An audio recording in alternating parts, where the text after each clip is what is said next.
Motivation. I'm motivated. But what do you do when motivation is not enough? You rely on your work ethic. You rely on your discipline. That's mentality. Now let's get it. To the stage, please welcome Julian Peters.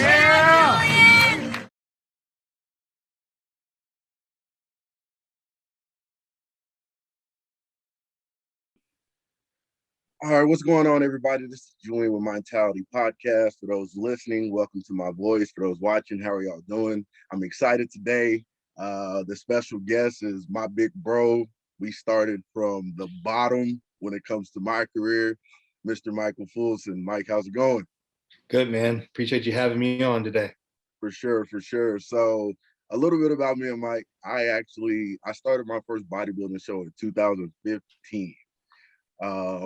It did not go well. I did another show and I was on my way from Tulsa to move to Oklahoma City. And Mike happened to have some people that I was talking to on Facebook. So I met him at my show where I got 13 out of 15.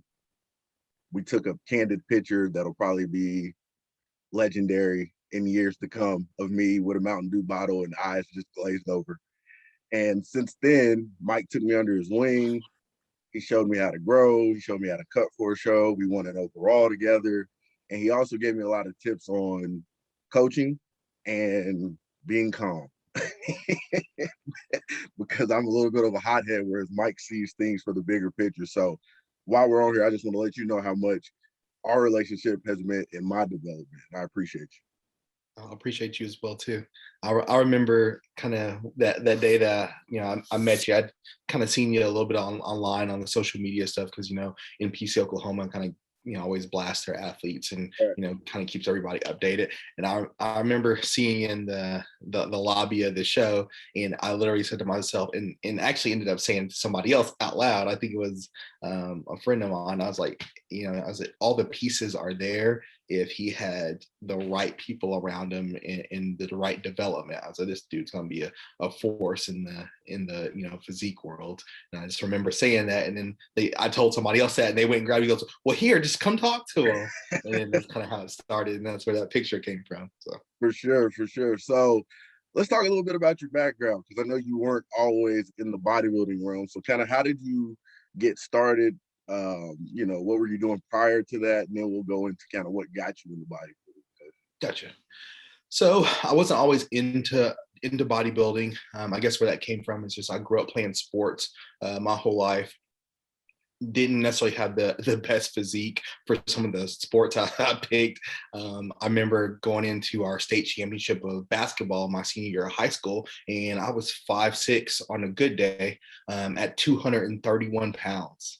Playing point guard. So who does that, right? So it just wasn't in my cards to go on and play basketball at another level. So shortly after I graduated, I was trying to figure out what I wanted to do to kind of stay in that whole realm of athletics and sports. So immediately after I graduated high school, I kind of joined up with my mom, and she actually was my basketball coach growing up, and started coaching AAU basketball and traveling teams and stuff like that.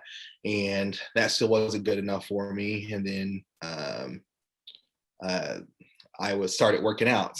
So I was like, let me work out. And then I was like, that way I can kind of have some type of, athletic, sports or involvement there, and kind of went from that to now I want to be the most shredded person in this gym, because then that was competitive nature. And then after that, now it's like, now I want to be the biggest dude in the gym. And then it was like, now I want to be the biggest, most shredded person in the gym. And it's kind of grown from there. For sure. And the one thing that you specialize in, and it seems like every competitor that you have either gets one or has one, is back. Definitely. And I tell people that all the time. They're like, how'd your back get like that? I'm like, Michael Fulson. I was like, it's amazing. But what is your approach workout wise? The one thing that I admire about you, you're always evolving, training techniques, nutrition, you're always learning, you're always applying different things. So where did that start? So kind of taking a look back at it, in about 3 months, it'll be my 12-year anniversary of training. And when I got started, it was all initially to help pre-diabetic family members, and it's kind of, you know, helping them, and they're losing 40, 50, 60 pounds. And it kind of all do, well, if I can help them lose that much and they're barely doing, you know, cardio, and I'm having to fight with them to get them to eat right. I was like, man, I bet I could, you know, I had somebody ask me about getting them ready for a show. I was like, I'm not sure, but, you know, kind of, you know, help the first person, which happened to be a close friend of mine, and, you know, went from there. But, you know, I continually kind of studied the sport to see some of the trends and some of the things that I saw as an area of opportunity. And for me, I know some of my strengths were my back and my arms. And then I kind of looked at that and noticed there was kind of a theme that was missing on a lot of people on the local level. They weren't, you know, getting a lot of good back development. So I wanted to make sure that was the first thing that I always attacked, because that really separated my athletes from some of the other people, was conditioning from the back. And we always started with the back, and I kind of nicknamed it this past year the money muscle, even though it's several muscles, you know, kind of nicknamed it for the money muscle. So you know, when people start with me, you know, we always kind of do an overall look at their physique, pick out, you know, the body parts we're really going to focus on, and 9 out of 10 times back is probably gonna be on there at some point. So Right. So first thing, I don't know if you remember the initiation process that you put me through for back, which was that barbell roll, like 10 plates on each side. yeah, called that death row. That's where I almost passed out doing that, man. That thing was crazy. But it definitely let me into a feel of intensity in Oh yeah. that. But the one thing that you do that I think separates you from other coaches, because I've been with other coaches, I've talked to other people, is you make people go through off seasons. Yeah, and that's something I've kind of developed, you know, after doing it for a few years. This is going to sound bad. There's no other way of saying it, but I felt like I dug myself a hole, because I will allow competitors come to me and say, "Hey, I want to do a show," and I would help them get ready for a show. They'd be in the best shape of their life, but there was a, you know, big area of opportunity. They had holes in their physique that needed to be addressed during the off season, and then, you know, just kind of the nature of the sport. You know, competitors are kind of fickle. You know, they don't like spending time with coaches during the off season. A good chunk of people are like that. So just kind of as time developed, you know, I started requiring that my athletes, you know, do a mandatory off season with me before we do a contest prep, and it kind of changed my reputation as a coach. So no longer was I just like, you know, putting out athletes that were in shape. Now I was putting out quality athletes, and then that kind of allowed my training to turn the corner, because now I was no longer a, you know, a top 5 competitor at a local show. Now, you know, my competitors were winning national championships, and, you know, eventually to pro cards. Right, right. Yeah, and it was cool, even though I wasn't even on the squad, but when we got the first pro, I was like, finally. Like, in a good way though, because I'm like, it's Oh, deserved. You know what I yeah. mean? Like, you put the work in, you grinded, and I know from like I said, experience, we did a lot of stuff where it was like, yo, I read about this, you want to try it? And I'm like, let's do it. And it was guinea pig, but it was really good learning for both of us. And I think a lot of coaches can take a page from that book instead of just one philosophy, one thing, because you find that. So when you're coaching, obviously you're customizing things towards different people. So if you have a person that is needing to grow their back, are you putting nutrition around that back day? Are they going to hit back, you know, 2 times a week? Is it a thing individually? Like, how do you work that? Yeah, so it is individually based. There are a couple of things I take into account.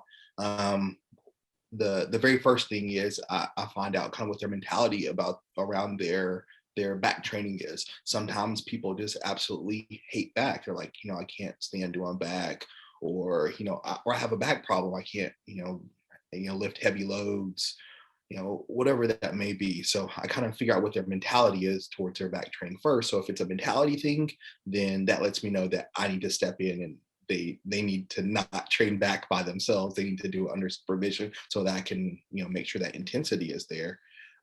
From there, to make sure that there are no alignment issues. And then after that, it's to, kind of monitor their form and technique. Sometimes it could be as simple as modifying grips, body position, cadence, things of that nature. So once those are addressed, then I begin modifying their nutrition plans based on their training days. So some people, if they absolutely hate training back and it's a hard muscle for them to grow, depending on the person, if I feel like the rest of the body is developed and that one is lagging, then sometimes I'll do what's considered a little unorthodox, and I'll actually remove their back training and space it out a little bit farther. So instead of having them hit back twice a week, and sometimes I'll move it to, hey, we're only going to hit back once every 10 to 14 days. That way, since they absolutely hate it, they don't have to hit it as often, so they can hit it very, very intensely and then have that recovery and then time to rest from it before they have to hit it again, since it's something that they really don't want to do in the first place. So it just kind of depends on the person, how mature their physique is, and just kind of their skill set, really. Okay, cool. So how much of a psychological aspect do you think interferes with training? Because you mentioned the mentality. So I'm grouping that in with intensity, your approach, like the whole nine. When you're trying to grow a muscle, do you think that has an effect on that? It does. It does. I think a lot of times you can look at I won't say a lot, but sometimes you can look at somebody's physique and you can tell what their mentality is about their training. So sometimes you can see people and they're really arm dominant, or they're really, shoulder dominant, or they're really leg dominant. And then sometimes just to test that theory, I'll go to people in the gym like, hey, what's your favorite body part to train at the gym? They're like, oh, arms. And it shows, because me personally, my weakest body part was always my legs. My upper body would grow after just looking at a weight, and I could hit legs 5 times a week and they weren't growing very well. Obviously, you don't want to hit legs 5 times a week, but a lot of things I tried, my legs were growing. They just were growing at a much, much slower rate than my legs. So part of it was, I listened to a podcast, and guy was telling me about, or he was talking about how the mentality played an important part of his physique. He's like, I had to convince myself I was having fun during the body parts that I hated, and that's what I did. Is I took word for word what he did and used that towards my leg training. And when it sucked, I would tell myself, smile, you're having fun, you're getting better. It's only going to be for an hour. I mean, the pain might be for 2 to 3 days, but you only have to deal with this for an hour. It's not going to kill you. You just got to get this work done. You got to do it. And this is part of the process. So, kind of adopting that mindset, and then, reminding myself, if you don't learn to enjoy the process, you'll never be able to enjoy the reward. So adopting that mentality, really helped me. And I try to help my athletes do that as well too. Adopt that mindset. You have to love the process. You don't have to enjoy it. You just have to love it. If that makes sense. No, it does. This is just like marriage. It's not like you're gonna love your wife every single minute of the day. Like y'all gonna get upset at each other, but it's still marriage. You know what I mean? And it's interesting you say that too, because I've had conversation lately with a lot of people as far as the HIIT versus steady state cardio. And now there's enough research where science proved that the difference is minimal as far as like the fat burning, but there's the time. And then I always talk about the enjoyment. I hate HIIT cardio. I can't stand it. So I know I'm not going to put 100% effort into HIIT cardio, because in my mind, I'm just like, I don't like this. Whereas steady state, I love it. I vibe with my music. I'm good. And I'm going harder. So I feel like I'll get more out of steady state because I enjoy it. So what is your thought process on that? So some of the things I do build on based on personality and mindset. kind of going back to what we were talking about before, as far as the nutrition part, sometimes when I had like somebody that's high anxiety, really high strung person, a lot of type A personalities are kind of like that. My first male pro competitor was like that. He was very organized, detailed type A personality, and everything had to be super organized for him. So actually I manipulate his diet completely unorthodox to what I would normally do for anybody else. And I actually added some fats into his program pre-workout, which is, most people don't do that. They kind of steer away from fats pre and post workout because of the absorption rate. And what I found out is by doing that, it actually helped soothe his central nervous system. So I was doing that to compensate for kind of his personality. And I mean, he was like, I don't know what you're doing, but it's working like magic. And he would tell people that what he was doing, and they were like, your coach doesn't know what he was doing. And then 12 weeks later, he won pro card in 2 different divisions. And they're like, right. He's like, what do you think now? They're like, I'm going to sign up. Right. But yeah, I do try to adopt, some of the protocols and practices based on the person's personality and mindset. So if I have somebody that just has a complete aversion to HIIT, then maybe I shorten that HIIT and then stack it a little bit heavier with the list. So, say, hey, we're going to do 10 minutes of HIIT, 5 minutes of HIIT. I've even gone as crazy as doing 7 minutes for somebody like that. Like I told you that my first male pro, he was on an odd amount of time. He was on 7 minutes of HIIT followed by list, because then I could, let him do his steady state and let him relax and have his time. And like I said, it would kind of calm down his central nervous system, and we're able to kind of get him from that, that high cortisol area, from him being kind of stressed out and really like worried all the time. So right. Yeah, it does make a difference when you customize it towards the individual. Right. And my example would be, Mike knew that I played basketball in college and high school. So my hit was literally to go to the gym at one point for like 20 minutes and just shoot jump shots, but like run to get a rebound. And I enjoyed that. Like that was fun as heck. And so it is cool that you're able to, it's a creative side of you and a talent to be able to be like, how can I implement this to where they're enjoying it, but I'm still getting the work needed to make them the best physique athlete when they get on stage. So I'm a testament to that. I remember that. Oh yeah. That was fun too. Yeah, for sure. So as far as your prep coaching, you have a lot of athletes. Another thing that impressed me about you was your group coaching. You were able to really make people believe in a team and working together in a team, which leads to accountability, which leads to working harder in the workouts. That's something I had never seen until I came down there with you and watched how it worked. What gave you that idea to do that? To be honest with you, competitive nature. So, I really wanted to think of a concept that I could build upon that was different than what everybody else is doing. So for one, I was in the insurance field for about 8 years. And so a lot of my time was spent with a 8 to 5 or 8 to 6 job. And so that condensed down the amount of time I had available to train my clients. So I had to do group sessions. When I first started doing that, I loathed it. I was like, I did not like it. I was like, group training is not what I like. I was like, I like the one-on-one, but I just didn't have enough time to do the one-on-one. And again, it was one of those things where I changed my mindset. It was like, if you learn to adopt the group method, then you'll be able to help more people. So then I had to look at it as like, I'm going to be able to help more people. I just have to figure out a way to structure it to where I can do that.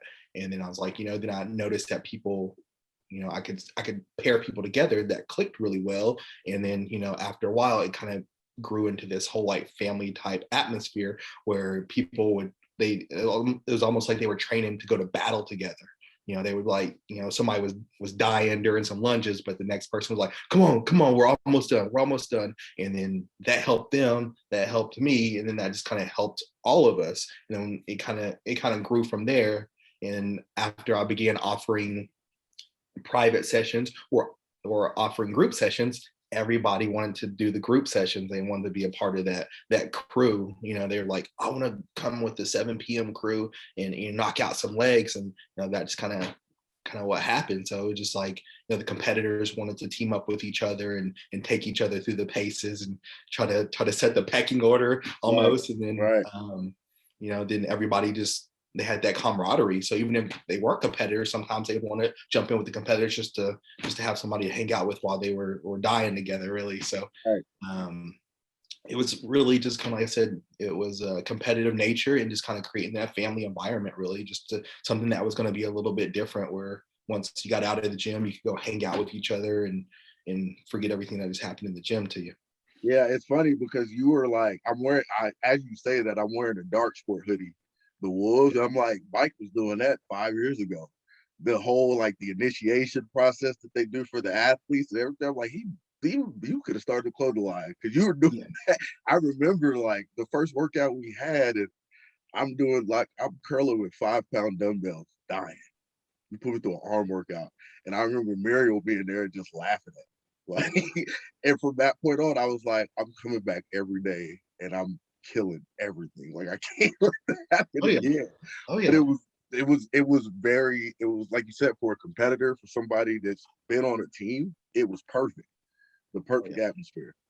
Like a lot of people would come to me that weren't involved in competing. Obviously you had done a competition.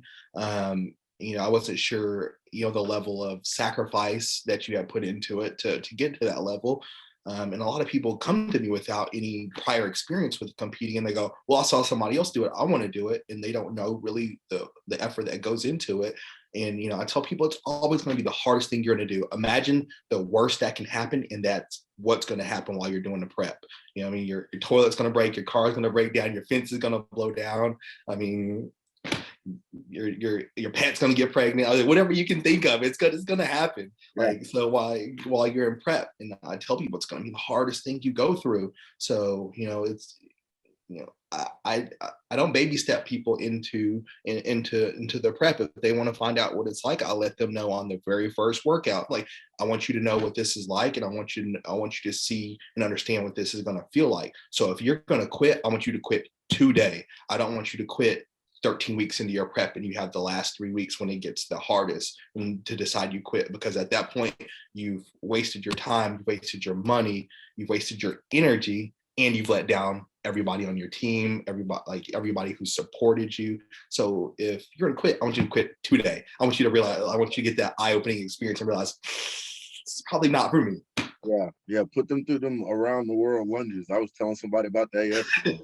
I said I remember at the time, that's when Prime MD was still kind of popping with Blackstone. Mm-hmm. So I had their entry card, but it was like great. I was like, my throw up was literally green. Like purple. He's like, serious? I'm like, yes. I was like, it was terrible.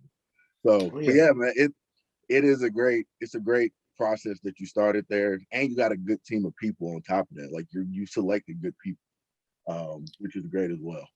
And it's continually grown, and as I've gotten better as a trainer. I think that's been a cool thing, as I'll openly admit. I don't have all the answers. I don't necessarily think my way is the only way. I think my way is one of the ways that's been successful. There are plenty of other successful people on this planet that train people and have, a laundry list of pro cards and athletes and things of that nature. So I'm not saying my way is the only way. I've just had success with the way I've been doing things, but I don't think I'm necessarily set in my ways. And because of that, I've been able to grow a pretty solid team. And right now we're in a really, really, really good position. Yeah. And I would say, like, and I tell people this too, I do plan on getting the pro card. And when I do, like, you will be getting shouted out. You will be getting credit because you're the foundation. Like, and I still use some of the workout stuff that we do to this day, as far as like focusing on eccentrics, making sure I'm squeezing and holding the correct way. No matter where I go, those things that you taught me still stick. I still use them. You know what I mean? So yeah, you'll definitely get that shout out, that long Facebook post when I'm able to tell everybody I'm Imdb Pro. I'm looking forward to that. For sure, for sure. And yours too. You still gonna compete? I am. Right now it's kind of on the back burner. Kind of changing hats right now, and just looking at getting a third business up and going, I should say, and really wanted to put a lot more attention onto my athletes, or I should say into my athletes, and make sure that they're successful. I set a personal goal. I wanted to get 5 pro athletes and hit 5 100-pound transformations by the end of 2021. So, it's not a super high number, but if you sit back and look at it, and you're having those type of numbers from both ends of the spectrum, your average Joes and then your pros, and you're able to help 5 of those successfully, then I think that's a pretty big number. So, sure. But right now the competing world is slightly on hold. I'm still working at it, but just there's no show date in the immediate future. Right. Okay. And so one of the things you said I want to go ahead and talk about now was I was there as you were transitioning into making this like a full-time thing. And again, it's crazy because I still talk about these situations to people.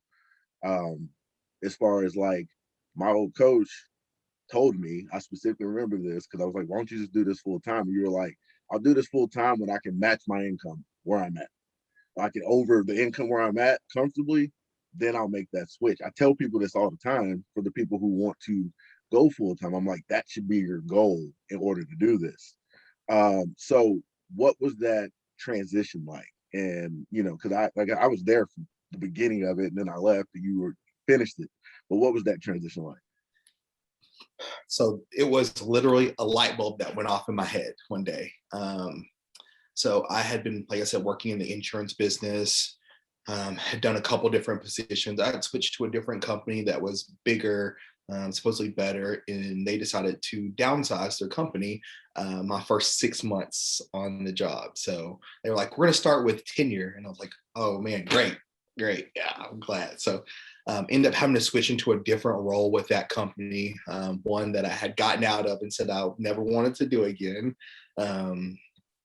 And ended up doing that. And, I was still in insurance and training at nighttime and on the weekends. And a lot of people, they could tell I was miserable. And even my supervisors could tell. And they're like, why are you still here? Because it's obvious you don't like it here. Like, why are you still here?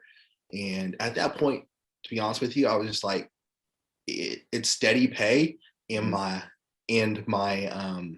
insurance was taken care of. I was like, I can contribute to a 401k. I have a salary.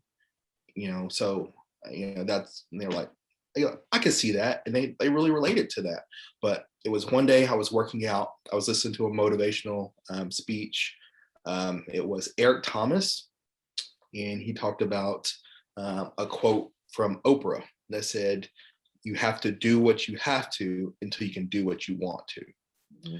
I might have misphrased that a little bit, but that's pretty much the gist of the quote, and I was just like, I'm going to do what I have to until I can do what I want to. And so I had set a timeline out for me to leave the company and do it full time. And just so happened there were a couple more transitions, and we were ready to part ways with each other. So I made it a couple months early and left, and then just made an announcement that I was training full time, and kind of stacked up my business, and haven't looked back since. Good. So a lot of what I tell people when I'm talking to people, I want them to see beyond the surface level, because they see like the coach, the pros, all the people, and all those things, and they're like, I want that. I'm like, do you really? Same thing with bodybuilding. Like, he's on stage, he looks great. Yeah.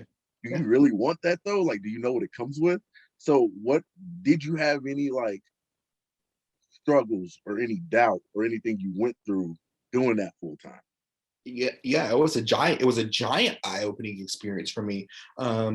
Just the quote, the movie Step Brothers. I was like, there's going to be so much room for activities. I was like, I'm gonna have so much time to myself. I'm gonna be able to work out all day long and just meal prep and go train people and be at the gym all day and stuff like that. When that's one of your hobbies and you turn it into a job, you have to figure out how to create that balance where the job stops and then you're into your personal time. And that's something I've really had to work out over the past couple of years, especially when you get a significant other. They don't always like your phone going off or trying to have dinner and you're like going, hold on, so-and-so has a diet question. It drives them nuts. So I really had to, it was something that I had to work on, was making sure I had better work-life balance. It's still a big struggle, as my business grows, it's still always becoming a struggle. But that was the biggest eye-opener for me, was the amount of time that it took. I looked at it as I'm just a trainer. I never really looked at it as I'm going to be a business owner or I'm going to be a businessman. I just was like, I'm just a personal trainer. And to be honest with you, I had this conversation with my girlfriend probably about a week ago. And I was like, I've creating a third business. I've been on more calls. I've been on more Zoom meetings. I've been sent more emails. I've actually been in my office a lot more than I normally am. I was like, and it just finally kind of clicked. I was like, I own a business. I'm not a trainer. I own a business. And she's like, really? So you've been doing this for 12 years? This and that's like, and I'm like, yeah. I said, because I enjoyed doing it. So I didn't necessarily see it as a business, but that was something I had to learn. You have to treat it like it is a business, for one. You can't treat it as a hobby. And that was something I learned from going to a seminar from Eric Thomas. He's like, either you can run a business or you can run a ministry. You can't run both. Yeah. So that was one thing I had to do, was, stop treating it like it was a hobby, develop processes, really focus on refining my craft and things of that nature. So that was a big eye-opening experience for me, is learning to run a business and the art of social media. It was just a lot of things I had to learn just on the business side alone. Yeah. And then from there, kind of, like I said, refining my craft or honing in on what I do. And so now I started out with pre-diabetic clients, and now I've kind of gone into hormonal repair for females. So kind of even shifted at, some of the things that I handle now. Right. It's crazy you say that, because like you've always been pretty business savvy minded though. Like even in our conversations, especially, I will be the first to admit I'm not great with money at all. So, and you always have been. Like you always used to make me think a little bit if I would talk about money or cash, because you were good with money and you spent money, but it was like calculated spending, even when you did. Like I remember when you got those chairs and all that for like the theater room and stuff, but it wasn't like you just bought that to buy it. Like you had a plan for that. I remember, because I'm just like, how rich is Mike? Like I just think that in my head. And I've always admired that about you. So what skills do you think that you've gotten from coaching that you're able to take to your next business? I would say patience and probably customer relations. And those two things are kind of continually evolving, and you have to figure out a way to continually do those things and figure out a way to do them better. When I first started, I said I had the mechanic mentality. I was like, people have broken bodies and they need me to fix them. They need to come to me. Well, that's not necessarily the case, because some people don't know where to start. They don't even know what the first step is. So I had to, get rid of that mentality and say, well, the people need to come to me, and then start reaching out to people who I knew that needed help and say, hey, I'm here to help you. And not necessarily look at it, my problem is I looked at it as I was trying to sell them something, and it wasn't. I really wanted to just help them. It's happened to be what I do for a living. So adopting, that mindset, and then, taking that on to some of my upcoming endeavors. So I really think, like, the customer service and customer relations aspect of it has really, you know, really helped out. Okay, cool. So moving on to the next one, Barbells and BBQ. I'm proud of you. Number one, you've always been able to smoke and do that fire. You can't cook better than me, but you've always been able to do that well. I appreciate that. I told Tess that the other day. He still can't cook better than me. I don't care what he said. But so, what got you into cooking? Okay, so as I began to bodybuild, I'd go through these preps, and part of the problem was I fell into the same trap that other competitors did, and I would be significantly overweight or out of shape. I wouldn't say overweight, but I was out of shape, and I would give myself 10, maybe 12 weeks on a good prep to get ready for a show. And I was losing, some 60 pounds in a lot of these preps and having to do it in 12 weeks. So just, hitting my body hard. And sometimes you get cranky. And by sometimes, I mean every prep I got cranky. So usually I did a prep towards the first part of summer. And so I was usually always done by my birthday. I usually try not to prep during my birthday. So each birthday, I threw a birthday party for myself, for all my friends and family, as a thank you for dealing with me and putting up with my stuff for another year party. So before COVID, I think the last one I had was in 2018 or 2019, I can't remember. And I think it was about 105 people, I think, that came, in and out for the whole deal. But anyways, I started back in like 2012, and I would throw these parties and stuff, and I'd end up cooking all the food and catering the food myself, and it's kind of, I bought my first smoker then, and I just wanted to, got it and started practicing to feed everybody, and, kind of started from there. And then I was like, this is fun. It kind of went towards that hobby. I kind of gravitate towards technical skills. Basketball, that being technical as shooting, bodybuilding, be technical at the forms and nutrition and stuff like that, and then now the technical aspect of cooking. So it just kind of grabbed a hold of me. Yeah. So when did you decide to like make this a business, make this something that you were going to do? It was during the initial shutdown a year ago, when they did the initial shutdowns for COVID. They shut down all the gyms, and they shut down all the gyms, and I didn't have any equipment at home to train with at the time. So I was just sitting at home a little bummed out. I didn't have anything to do. And, me and my clients were piecing together bands and rocks or whatever we can find to put together for workouts. And, restaurants were barely open. All you could do is get to-go food and stuff like that. So, you didn't have a whole lot going for you. And me and my girlfriend would go to try to get a cheat meal. I was dieting. And so I was like, let's go get a cheat meal. And you go and you get to-go food. And it was just, they didn't have to deal with you face to face. So it was subpar. And it was just like weekend after weekend after weekend. I'm like, man, I was like, it's kind of hard to go pay somebody money to get bad food. And so after that, I just started cooking all of our cheat meals myself. And so after doing it over and over again, and then I ended up building a gym in my garage with a bunch of commercial equipment I found.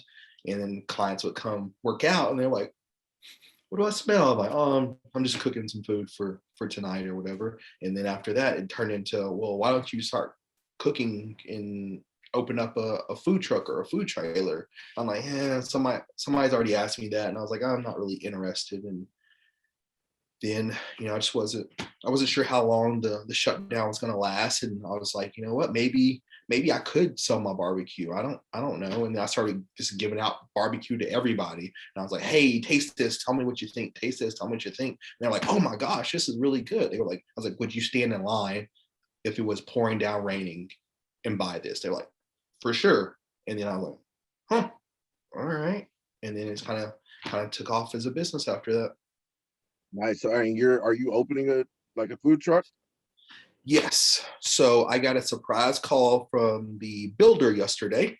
They initially told me that there were some delays due to COVID, and that it was going to be mid-May before the trailer was completed. And as of yesterday, they said they were about 10 days out. Oh, snap. Yeah. So I was like, oh, now it's real. It's kind of setting in, and they sent me pictures of it, and I was like, oh, it's my baby right there. Yeah. So And yeah, I'm so getting really excited now. is your stuff like prep friendly? Do you do that as well, or is it more just like enjoying barbecue?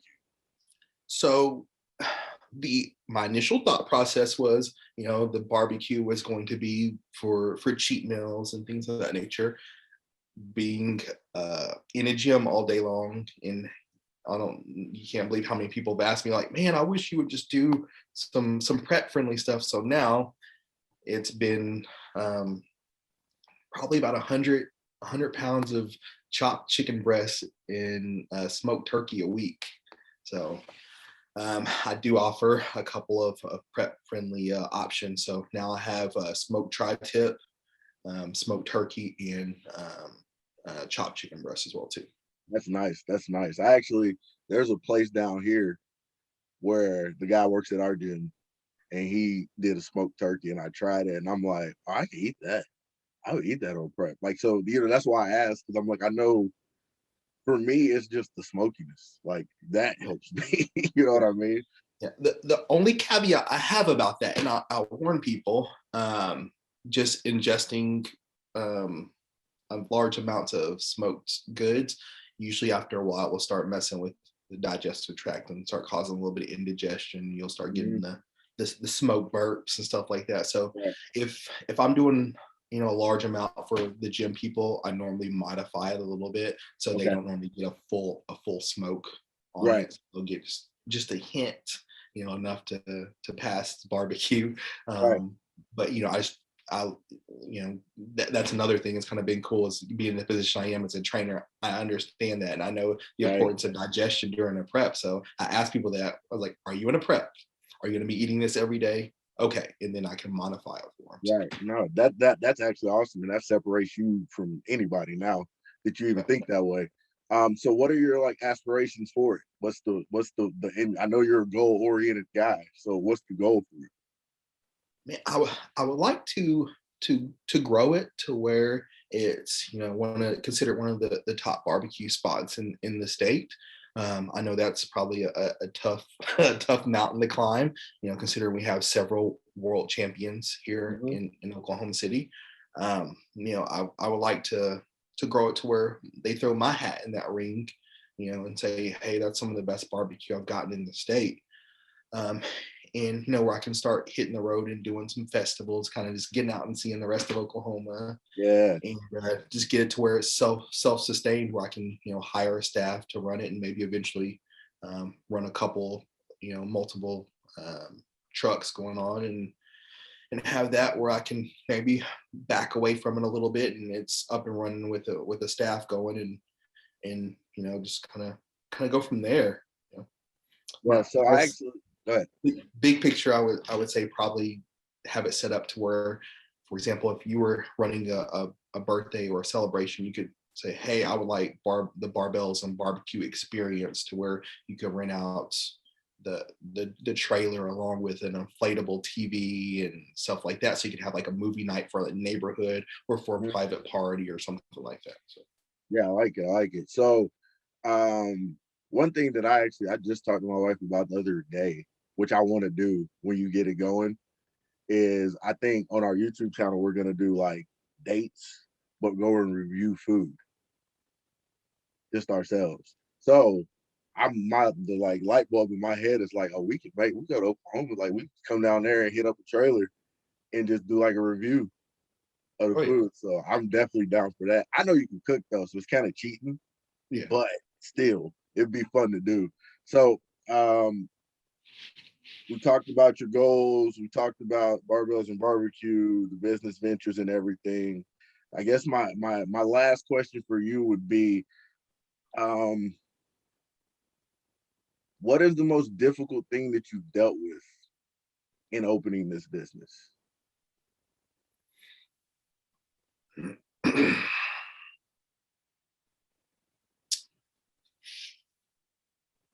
I would say fighting my own personality, really. Okay. And by that, I mean, I'm just, a little ADHD, and, just have to fight that and really be organized when it comes to, all the legal stuff with it, filling out all the permits, the tax documents, there's more documents and files and things that I had ever imagined.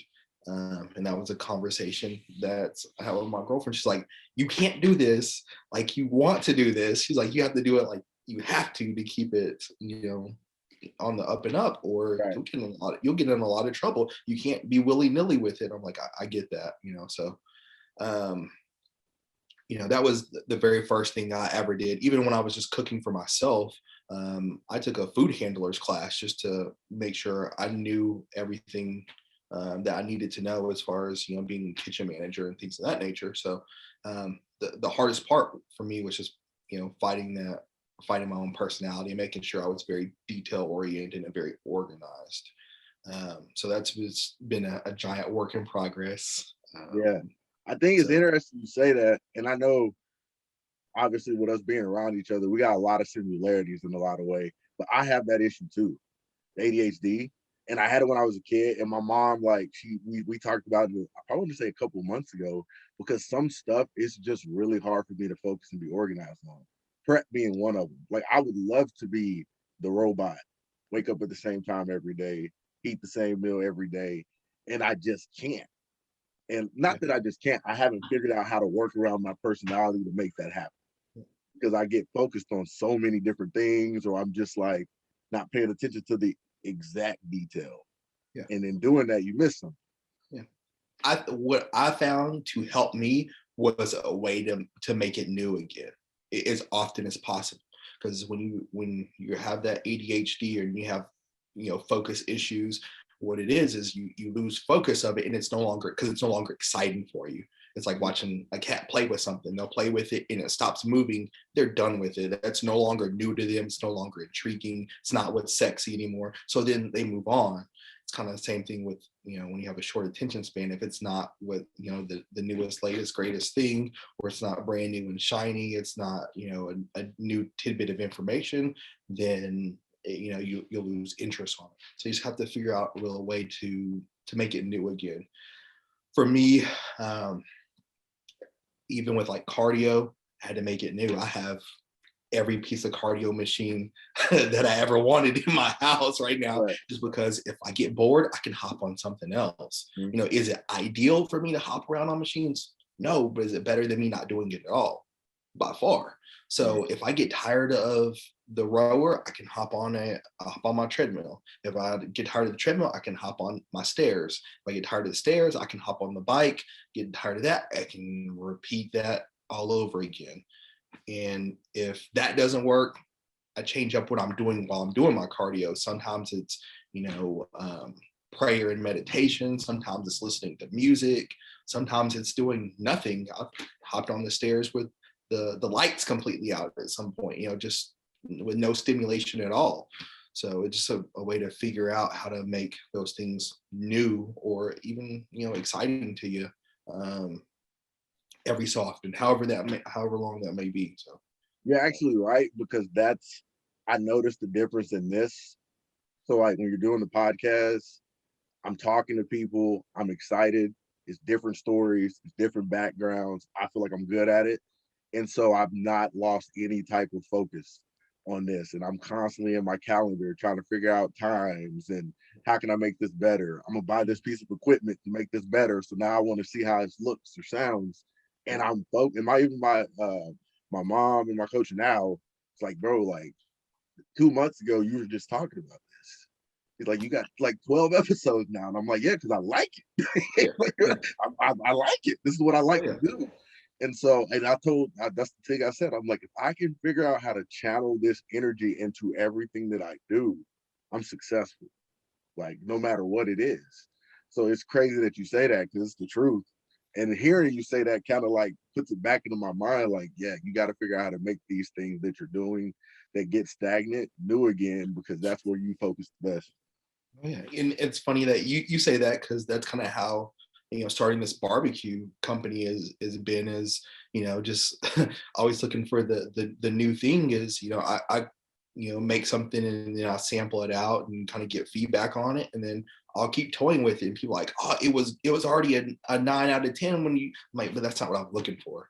Right. I'm looking for you to drop the plate and just look at me and go, wow, don't ever cook that for anybody else again except for me. That's the response I'm looking for. And I guess as far as what you asked me originally is, that was another thing that I had to kind of rein in is, I have a food trailer, so I only have so much space. Mhm. So not having a menu of all the things that I can and have the ability to cook or want to cook, I have to limit it down. And really, like, I'm going to have to limit it down to probably about just 15% of the things that I can and want to cook. I mean, I have ideas in my head that I've said now, and people are like, where are you going to store that at? Right. So yeah, but It might be a storefront thing coming later. yeah, I don't know. We'll see. Everybody Yeah. keeps saying that's the next way to go, but That might be the next thing, man. I know you can make stuff, so that might have to be. yeah. Are you catering too? Yeah. So that's kind of how how the business actually got started. Is I started out doing catering and small orders for friends and family and stuff like that. So that's just kind of what I've been doing, just to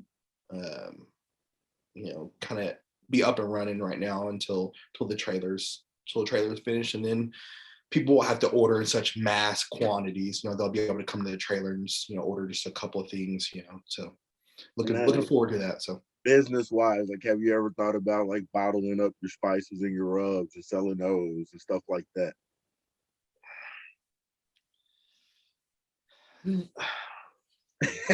no, not really. It's kind of like I get that question, at least once a week, Yeah. and it's not really something that I really looked into, just because just the nature of this industry. A lot of people now with just technology, they can grab your spice and send it off to a manufacturer and say, tell me what's in that, and then change one thing, replicate it, and then it's no longer yours anymore. True. So Very true.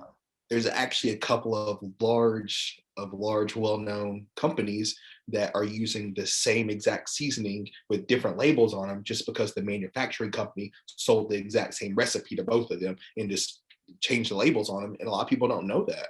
And the companies just don't care. There's like, you'll buy it from us or you'll buy it from them, but you'll buy it from somebody, and you just don't know the difference. Supplements, man. Like me and my friend were gonna do like a supplement line, and we were going to the manufacturers, and they had like already pre-made formulas where you just wrap your label on them, and it's like 4 or 5 companies that have those pre-made formulas that just say wrap. And like you said, they might add like if it's a fat burner, they might add an extract of green tea or something just to make it different. And I was like, it really shocked me. I'm like, whoa, like I thought everything was separate. We really get duped out here, man. Like, this is terrible. So I feel that. But yeah, man. So I really don't have anything else. I appreciate you getting on the call. I know you're a busy man. Is there anything else you want to say? Anybody in the Oklahoma area or close to it will be at all of the NPC Oklahoma events this year. So if you are on stage or coming to watch somebody on stage, definitely stop by and get you some food. It's something new that the NPC is doing, and I'm really appreciative of that.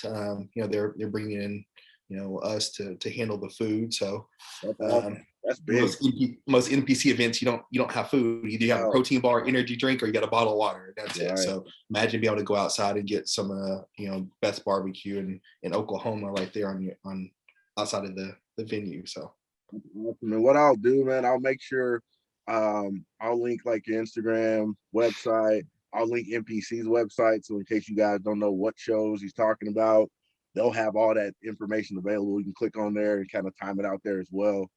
But other than that, I appreciate those that are watching. I appreciate those that are listening. Y'all have a great rest of the day, and we'll be back with another one.